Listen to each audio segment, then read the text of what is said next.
At Naomi na mga taga-Bethlehem sa Juda ay pansamantala munang nanirahan sa Moab. Kasama ang kanilang mga anak na sina Malon at Kilion, ang pamilya nito'y mula sa angkan ng Ephrata. Namatay si Moab, si Elimelech at naiwang Juda si Naomi. Ang dalawang anak niya ay nakapag-asawa naman ang mga Moabita, sina Orpah at si Ruth. Ngunit pagkalipas ng 10 taon, namatay din sila Malon at Kilion. Kaya si Naomi ay naulila sa asawa at anak. Verse 16, sumagot si Ruth, huwag po ninyong hiniiwan ko kayo. Hayaan ninyo ako'y sumama sa inyo. Saan man kayo pupunta, doon ako pupunta. Kung saan kayo tumira, doon din ako titira. Ang inyong bayan, magiging aking bayan. Ang inyong Diyos ang magiging aking Diyos. Pinagpala tayo pagkabata na alata mula sa aklat ni Ruth, kung saan dito tayo gulay-gulay sa umanang ito, at ito ay pinamagagating Moab destiny phase. Tayo muna ay manalangin. Dahilan Diyos, salamat po sa mga narinig namin talata mula sa Biblia. Nawa ang lahat ng ito ay magbigay sa amin ng inspirasyon at lalo pang magpahayag ng iyong kutin. Ito po ang aming dalangin sa tanging pangalan ng aming Panginoong Jesucristo. Amen. Ngayon po umaga ay nais kong ibahagi sa inyo ang pangkaraniwang kwento ng isang mag-asawa. Kwento na maaaring sumasalamin sa ating mga kalalagayan ngayon. Sila po ay mga taga-Juda, Jerusalem. Isang kwento na kung saan ay nahayag ang katapakan, kadakilaan ng Diyos sa kabila ng kanyang papait na pinagdaanan. Nagkaroon noon ng tagpuan sa Jerusalem kung kaya ang mag-asawa ay nagdesisyon na pumunta sa isang lugar na tinatawag natin Moab, kung saan doon sila ay makikipamuhay sapagkat napakahirap ng mga panahon na yun sa kanilang bayan sinala. Si Naomi at si Elimelech ay may dalawang anak at sinama nila. Ang Moab ay isang Gentile region at present-day Jordan. Kasama ang kanilang anak na si Kilion at Malon at una din po sila nagkaasawa ng mga Moabita at ang pangalan po ay si Ruth at si Orpah. Bagaman mahirap lisanin, tulad po ng mga magulang natin na nag-OFW, ay napilitan sila na pumunta sa isang lugar na hindi nila alam kung ano ang maaaring maganap sa kanila doon. Nakipagkasapalaran sila at nagbakasakali sa pag-asa ng magiging maayos ang kanilang buhay. Ngunit taliwas ang nangyari matapos ang 10 taon na kanilang pagkipagsapalan sa bansang Moab ay namatay ang kanyang asawa na si Elimelech. At hindi pa natapos ang kanyang kahirapan, ang kanyang pinatid. Ang kanyang dalawang anak na lalaki ay namatay din sa ibang bayan. At tragedy. Can you feel the pain? Kung ikaw ang nasa kalalagayan ni Naomi.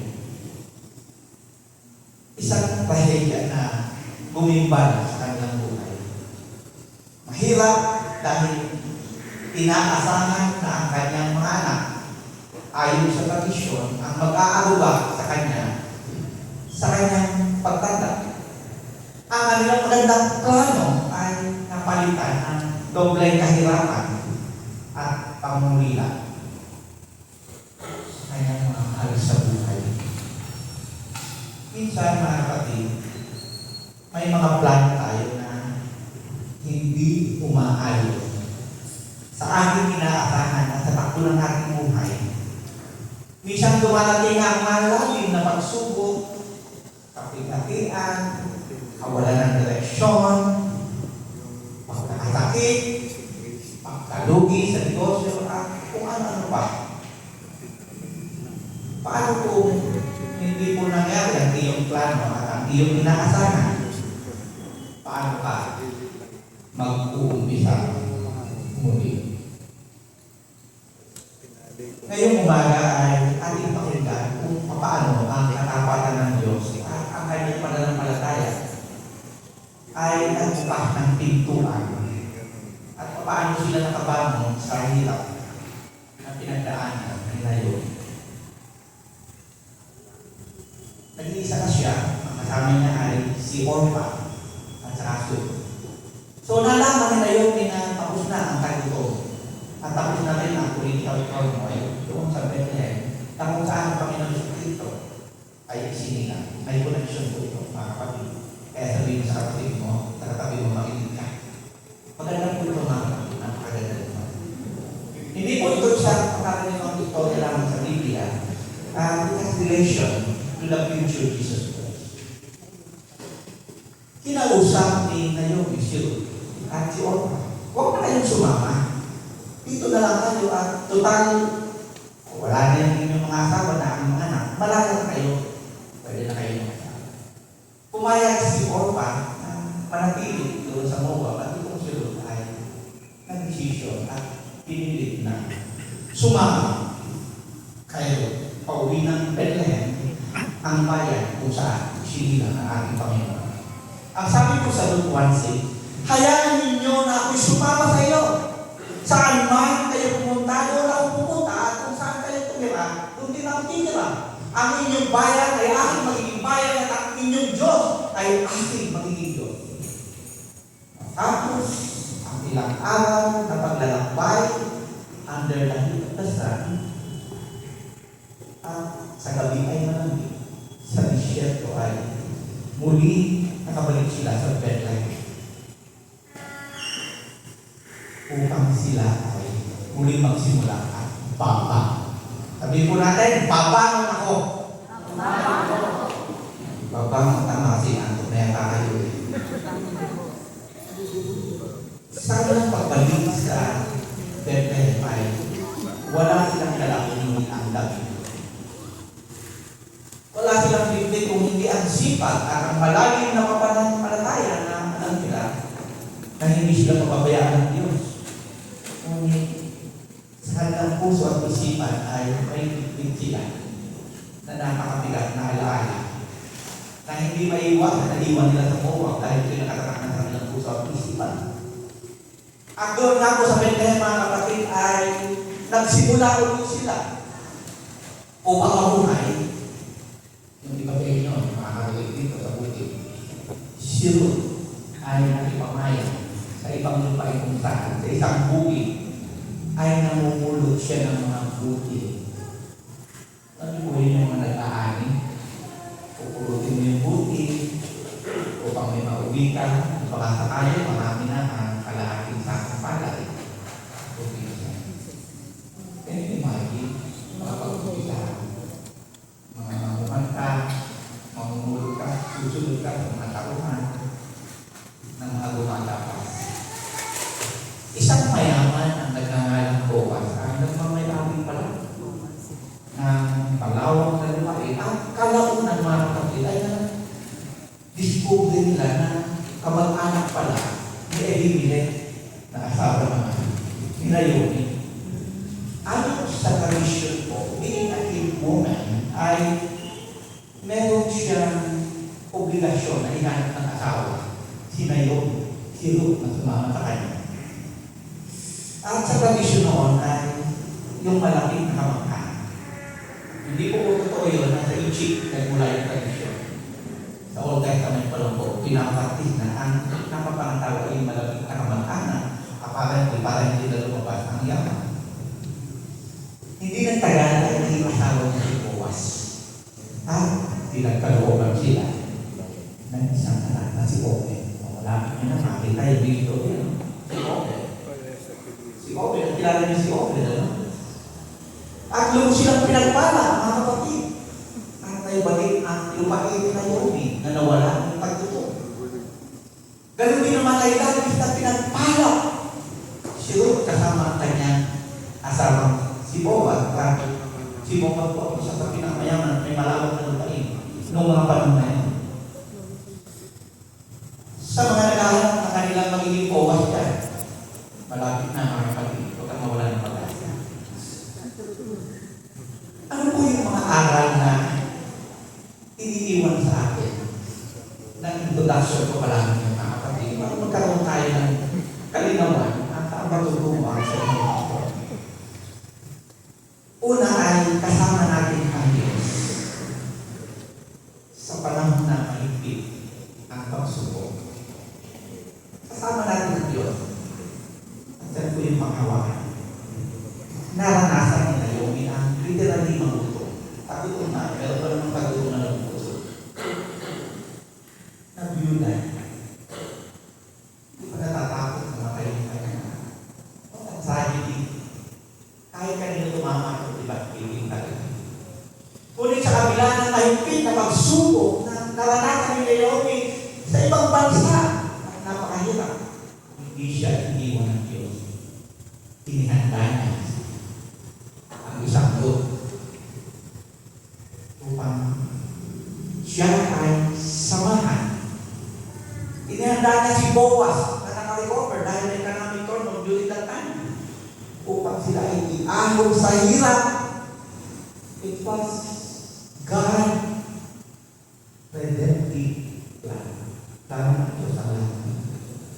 Minsan mga kapatid, ang pagsubok ay isang proseso ng Diyos na mahirap maunawaan. Pero sa huli, yun ang titignan ninyo sapagkat may magandang plano ng Diyos na nakalaan sa ating lahat. Sa panahon na tayo ay napapagod, nabibigo, nasasaktan, tandaan mo, laging naroon ang presensya ng Diyos upang samahan ka. Nang sa ganon, malampatan natin ang iyong Moab, dahilig of pain. Ang mga pagsubok sa buhay ay nagsisiwala kung gaano katapat ang Diyos sa kanyang anak. Doon naman natin mararanasan ang kapatiran ng Diyos sa panahon na dumadaan tayo sa mga mabibigat na pagsubok sa buhay. No matter how hard your life trial at this moment, alam ng Diyos siya. Magpapatuloy lang tayo kung saan ka dadalhin ng Diyos. Ang pangalawa, ang katapatan at pananampalataya ay kinikilala ng Diyos siya.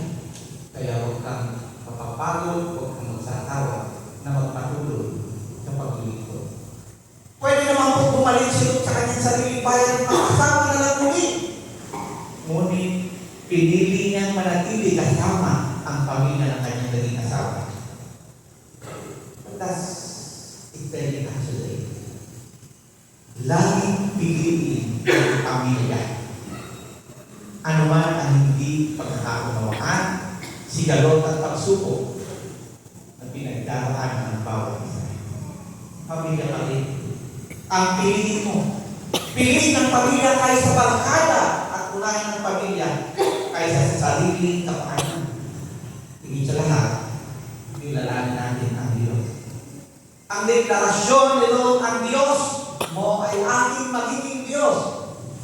Mula sa pagiging hentil, tungo, sa tamang pananampalataya. Piliin lagi ang buhay na may kabanalan.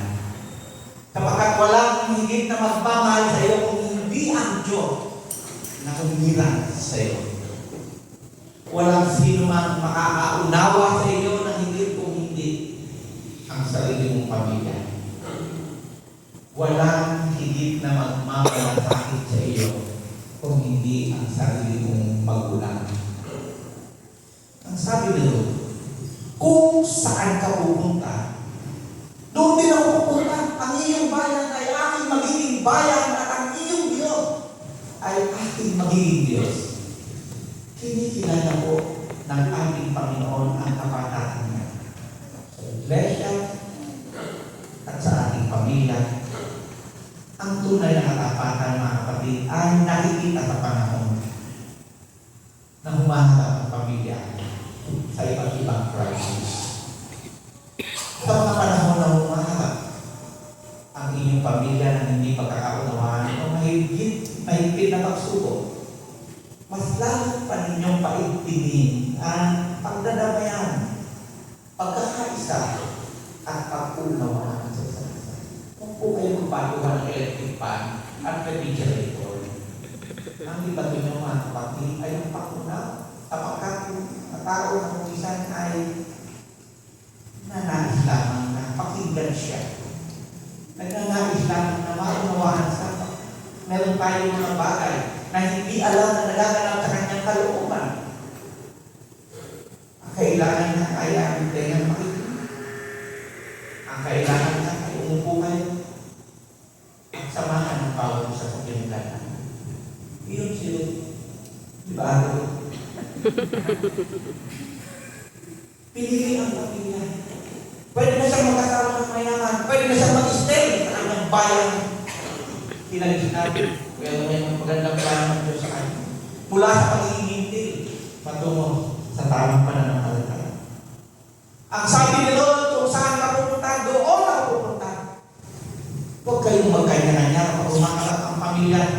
Sa mahigpit na pagsubok, mga kapatid, kailangan mong magtulungan sa isang hanganin na malampasan ang mowa, testing, o faith na hindi pamilya. Ang sabi ko sa Galatians 6:2, magtulungan kayo sa pagbuhat ng pakanin ng bawat isa. Magtulungan, hindi yung magturuan. Sabi ko sa iyo ikaw kasi sabi ko na sa iyo kung gagawin niya, ati ka ng ulo mo Parang hindi naman, hindi lalo nyo lang pinagdamdam. Baka naman ang hanap lang ng attention. Dahil yung napakinggan.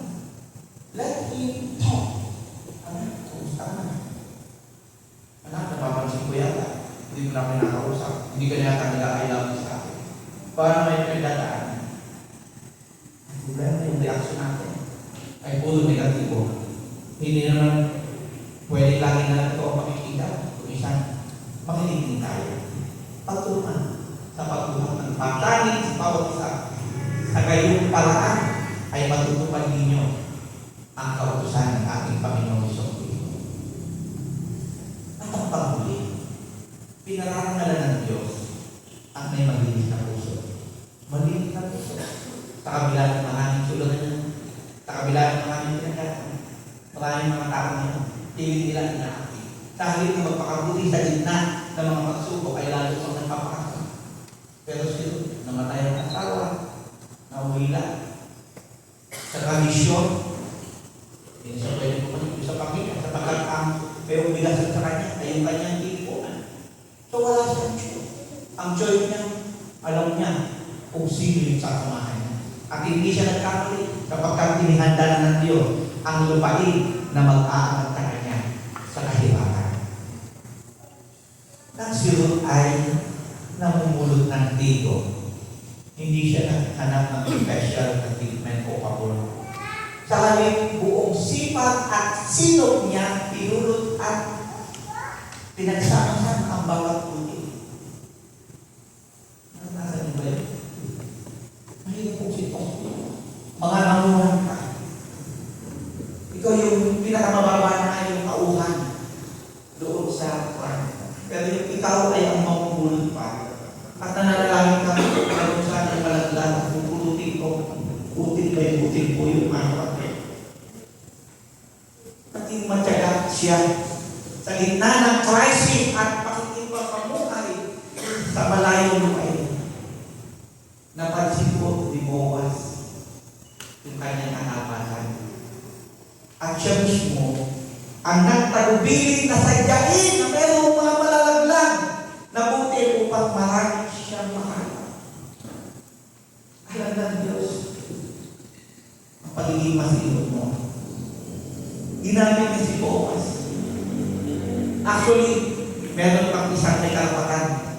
Hindi si Boaz kasi yung pinakamalaki. Kung baga pangalawa ni Boaz. Pero mas alam ng Diyos kung saan ka makakausin. It was God's intentional provision and protection to Boaz. Diba siya? Mahirap na yun. Parang wala namang pupunta sa tayo. O Wala na nga yung mga poison sa buhay mo. Pero ang Diyos na yan, mas makapagbibigay ng provision at protection sa iyo. At hindi siya inabuso. Ito, may kapangyarihan kanakal, power, influential, known to the community. Pero kung pagkatinupekan ka ng Diyos, vulnerable siya. Walang makakagalaw sa iyo. At ito pa yung sabi ng Libopat hindi na humili niya. O, huwag yung gagalawin niya, ha? Maglaglag pa kayo sa dyan niyo para marami siya kayo.